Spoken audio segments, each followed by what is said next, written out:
So, welcome everyone to our Study Abroad podcast series. So, today we have Digvijay, who is from India, and then he studied in US, and then he worked in Germany. So, be knowing about his journey from India to Germany. So, welcome Digvijay. Yeah, thank you, Vishal. Nice to meet you. So, Digvijay, when was the very first time you had thought about going abroad? Um, First time I had thought about was very early on in life. My extended family is in Canada, so my father wanted me to do higher education abroad. But when I decided was during my first year of work, I used to work at Microsoft Hyderabad. A lot of my friends wanted to move for masters overseas. The top reasons were that like I'm from the tech industry. So the best projects are generally in the US, and the earning opportunity and the networking opportunity. Like for all of these reasons, yeah, I decided to move. Sure, sure. And when you were applying to colleges, how many colleges or how many countries did you apply to?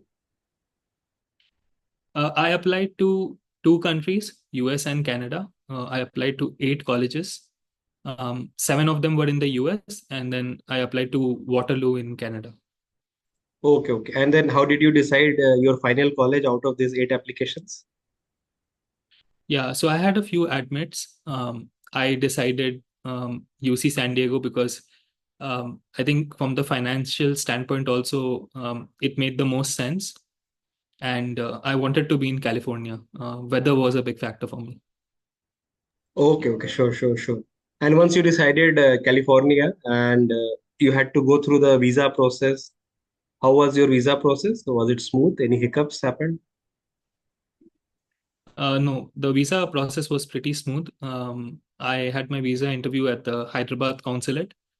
I think they just wanted to know if I could afford, spending like whatever my cost of living was, and I had the proper proof, so it wasn't a problem at all. So this financial proof that you showed was through like some uh, education loan, some scholarship kind of thing.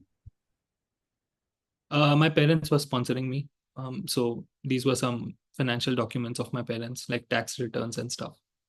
So you had to pretty much show like your 2 year of expense or something in your bank account. It's a document, one document. Yes, yes. Like it could be anything. You can show a fixed deposit. You can show, in bank statements, anything. But I think it should not. If you're showing a bank statement, be aware that don't try to show something very recent. So it has to be in the bank for some time. Yeah. Sure, sure, sure. And once you got your visa, you had to also do your accommodation. How did you do your accommodation? Yeah, so in US, it is pretty straightforward. You can do that online. So there are many websites online. You have big leasing agents who have a lot of properties under them, and you can do that. Um, the best option is if you can get on-campus housing. Um, but like there was a big wait list in my case, so I just booked online. Yeah, yeah, sure, sure. And this housing that you got was near to the college campus, or you booked a bit far, or how did you decide the distance? It was 3 kilometers from the college campus. The biggest factor in the decision was the university bus. So I didn't want to have like live further away from the bus station because like I didn't want to walk a lot. So yeah, it was three Yeah, kilometers from the campus. sure, sure. Yeah. And which flight did you take to come to San Diego? Yeah, I took British Airways. Uh, it was a mistake. It was a mistake. Yeah. So did you lose your Yeah. luggage or something, or it got delayed? Um, I yeah, it was not a pleasant experience. It wasn't luggage or anything. It could be my bias as well, but like over the years, my experience with Middle Eastern airlines has been like really good. So Qatar, Emirates, these airlines, like you generally have a great experience. With British Airways, I just didn't enjoy it. So it was my first and last time with British Airways. And this was the first time you were in US, or you have been to US before? No, US, it was my first time, but I had been to North America before. Yeah. Okay, like Canada. Yes. Yes. My family is in Canada. So Oh, okay, okay. So you had experience of traveling abroad before, so this travel was not very, very new experience for you. Yeah, traveling, but that was with parents and family. So traveling alone abroad was the first experience. Did you have any travel mates that you traveled together with? Yeah, I actually had more than 30 travel mates.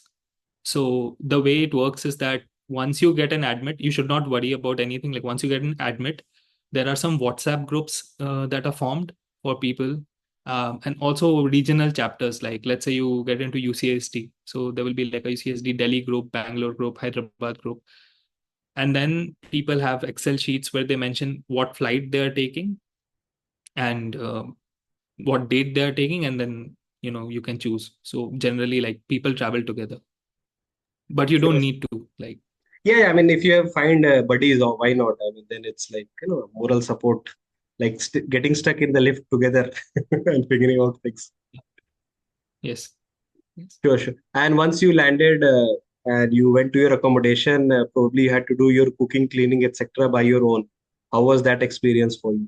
Were you used to it or new experience completely? I was not used to it. I think that was my toughest like study of like going to abroad. That was the toughest experience for me, um, because I never had to do any of these things.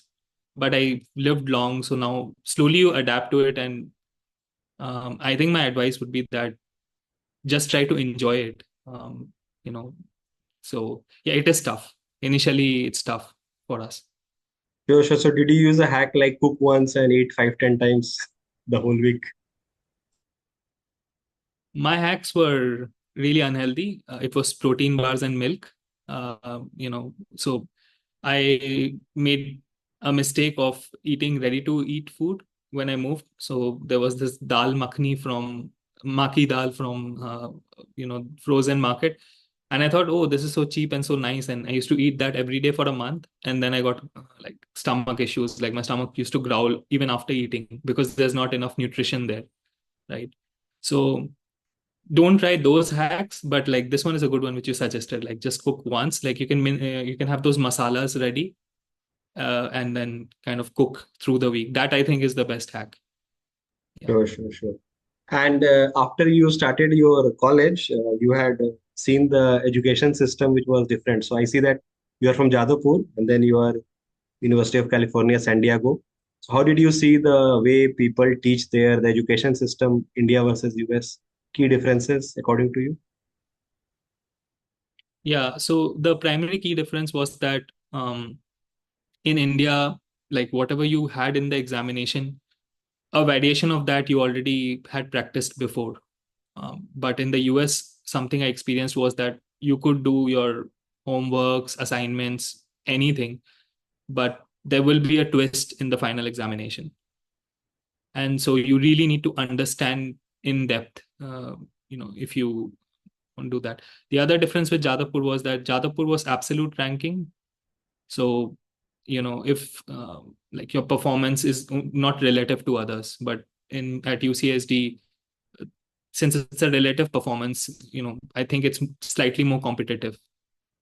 So these are the two differences. The other thing was that in India, I think grades were very important. Like people used cared a lot about grades.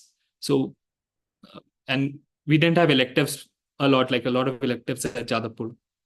So you generally did particular courses, and grades were important. And like I also used to value grades, but um, at UCSD, grades weren't a big thing. Like you were trying to optimize for how much you can learn. So even if you know that okay, this course is difficult, that tended to be better than taking a course which is easier to get grades. Yeah. Correct, correct. And for your application process, you had to probably write GRE, TOEFL, and statement of purpose, etc. What were the things needed for your admission process? It's a long time. There were transcripts, GRE, TOEFL, statement of purpose, three LORs. Yeah, these were the things Correct, correct. primarily. And LORs, you already had some professors or something ready to give LOR, or you had to struggle to find them? It was easier for me. Like I had already told my professors when I was leaving that I might come back at some point of time. And that's one of the recommendations I have is before you leave college, like if you can just intimate your professors, because they generally really want to help students. So if you can go and tell them, hey, my aspirations are I want to do an educational master's overseas, you tell that beforehand and then you go, it's better. But if you're just like couple of months before the deadline telling them, that can be a little bit difficult. Yeah. Sure, sure. What about part-time jobs, internships that you did? Any experience in this regard? Yeah, like my master's got fully funded because I did TA-ship and RA-ship, and I interned at Microsoft Research. So they were like, um, yeah, because of that, like a huge part of Sure, things sure. got covered up. Yeah. This TARA you secured after you landed in San Diego, right? Yeah, this is another mistake I think I did. I should have tried to get a TA-ship before I came because people did that. So I got my TA-ship during my third semester. I didn't get it for the first two semesters because I we had a rule that you should not go and approach professors for TA-ship. So when you have an advertisement, you apply and then the best candidate gets selected. And while you're getting selected, you shouldn't email, right? But people don't usually follow that. People just email directly, and the people who email, they are the people who tend to get. So my recommendation would be that once you get an admit, try to get in touch with a senior on LinkedIn and stuff, and then know okay which professors are there, and then like do some hustle to get it. Then it's much easier. Correct. Correct. Start for these part-time job hunts as soon as you get the admit. Yeah, Sure, sure. And you also did RA or only TA you did? I also did RA. And that you also found through some professor that or some advertisement was there and you applied. Once you're in the university, it's a little bit more easier because it's one department, one building, so the word gets out that this professor is looking for projects, like looking for students to work on certain projects, and then you can just go and talk physically to the professor. It's before, like if you want the TA or RA from the first semester, then you need to do a lot of stuff. Correct, correct. And how did you land up with the internship with Microsoft? What was the process like? Yeah, so I used to work at Microsoft in India. So in fact, I had an opportunity to go to Microsoft US even before my masters. And so a lot of my friends were already in Microsoft when I was doing my master's. So I got a referral from a very good friend of mine, and then just gave standard interviews. Like it's a standard interview process in tech, like 4 or 5 technical rounds and one final round, which is kind of technical and HR at the same time. So Sure, sure. So I think your previous experiences with Microsoft also helped here a bit and obviously then added 100%. to your degree. Yeah. And then you also got this full-time job at Google. How was that experience? That was also smooth, probably because you're already with Microsoft. Yeah, it was in tech, it's a very standard process. Like the questions may change, the difficulty might change of the questions, but like all of these bigger tech companies, they generally don't focus a lot on like your everyday job stuff. So they have more puzzle based interviews. Yeah, because I've practiced them, so it was very standard between Google, Microsoft, or any other big company. Sure, sure. What are your future goals from now, like few years from now? Yeah, so I'm pursuing entrepreneurship. I left my job at Google this year.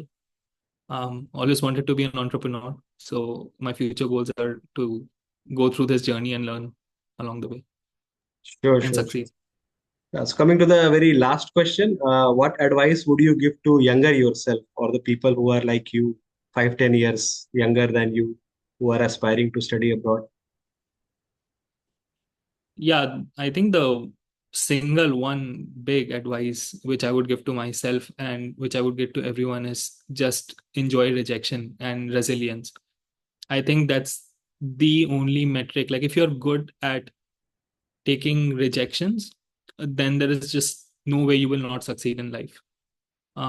For example, if you're moving overseas for masters and you're searching for internships, and if the expectation is that, oh, I will apply for 5 internships and it will work out, that might be a wrong expectation. Apply to 100.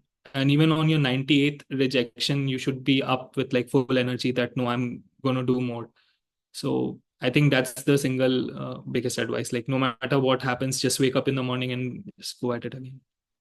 Sure, sure. Any recommendation on usage of LinkedIn versus Instagram? For what? LinkedIn versus Instagram, like, you see people use these social media a lot. So any recommendation on usage of LinkedIn? LinkedIn is pretty good. I don't use social media actually for last many years. I don't have an Instagram, or like I have a Facebook, which I hardly check. I use LinkedIn and Twitter. Um, yeah, I think it's all good. Like if you can, like each of these platforms have a lot of benefits. And there are some demerits as well. But it's a great way to get your voice out. I think today you can't just not have your voice out. Like you need to have some, like no matter what you're doing, people need to know. So yeah, I think these are powerful platforms, both LinkedIn and Instagram. However, I've not used Instagram much. Probably don't even know how to put an Instagram story. So Sure, sure. So you have been thriving on LinkedIn and Twitter so far, right? yeah, LinkedIn, Twitter, Facebook is pretty good. Yeah, Sure, sure. sometimes when Okay, okay. Okay, Digvijay, thank you very much for your time and your insights. We hope our audience have learned something. So have a good day. yeah, yeah, yeah. You too, Vishal. Have a great day. Bye. Yeah, bye bye.